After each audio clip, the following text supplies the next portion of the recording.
Thank you for keeping it KTN News. Now, we have all been talking about ending female genital mutilation. But do you know the different types of FGM performed in women, girls, and even babies? Different communities have different cuts. Head of Gender Desk Najma Ismail talks to Reconstructive surgeon and takes us through the horrific trauma that women, girls, and even babies go through. This is the presentation, yeah? It is the procedure of removing the external female genitals, causing severe injury, a violation of human rights.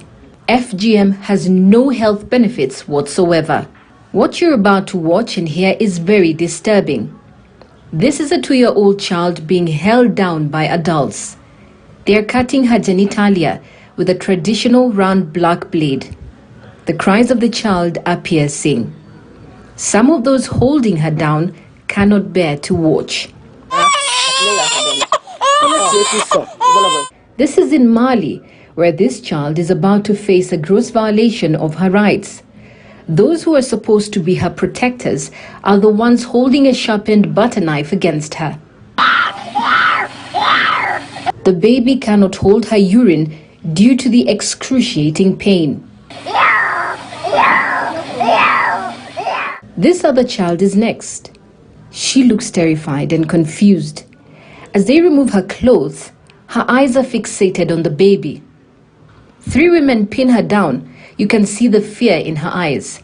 And in a few seconds, the trauma that will stay with her for the rest of her life begins.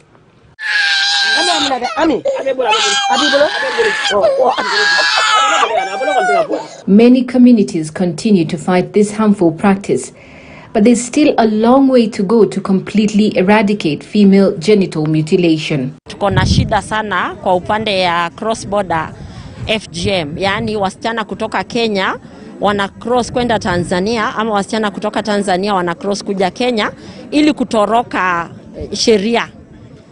Wanaona kama hapa sheria iko kali sana, wanatoroka kwenda Tanzania. Masaini ilikuwa kitu ya muhimu sana. Maana msichana ambayo hajakeketwa hawezi kubaliwa kuwa mwanamke. Watu wanaona tu ni mtoto.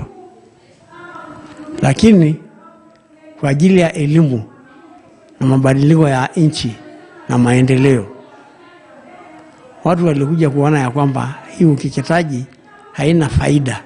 The harmful practice causes the victims to live with physical, emotional, and psychological trauma for the rest of their lives. There are different types of that cutting. So you've got type 1, you've got type 2, and type 3. Yes. The type 1 of the cut will be the one practiced by the Kisi and the Kuria community, for example. The partial one. Where they just cut a bit of the clitoris. Yes.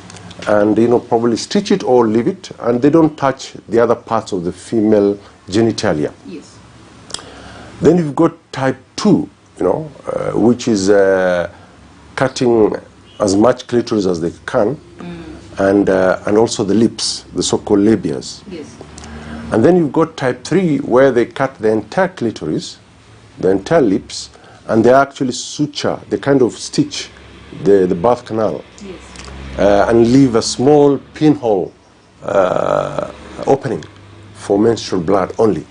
So when this girl, for example, who has undergone type 3, grows up, she'll grow up and, with all these effects, and she'll end up having problems of delivery. So the doctors or the midwives or the traditional birth attendants will probably cut them to allow the head to sort of exit from the birth canal. 200 million girls and women alive today have been mutilated, while 68 million more girls will face the cut by 2030. Najma Ismail, KTN News.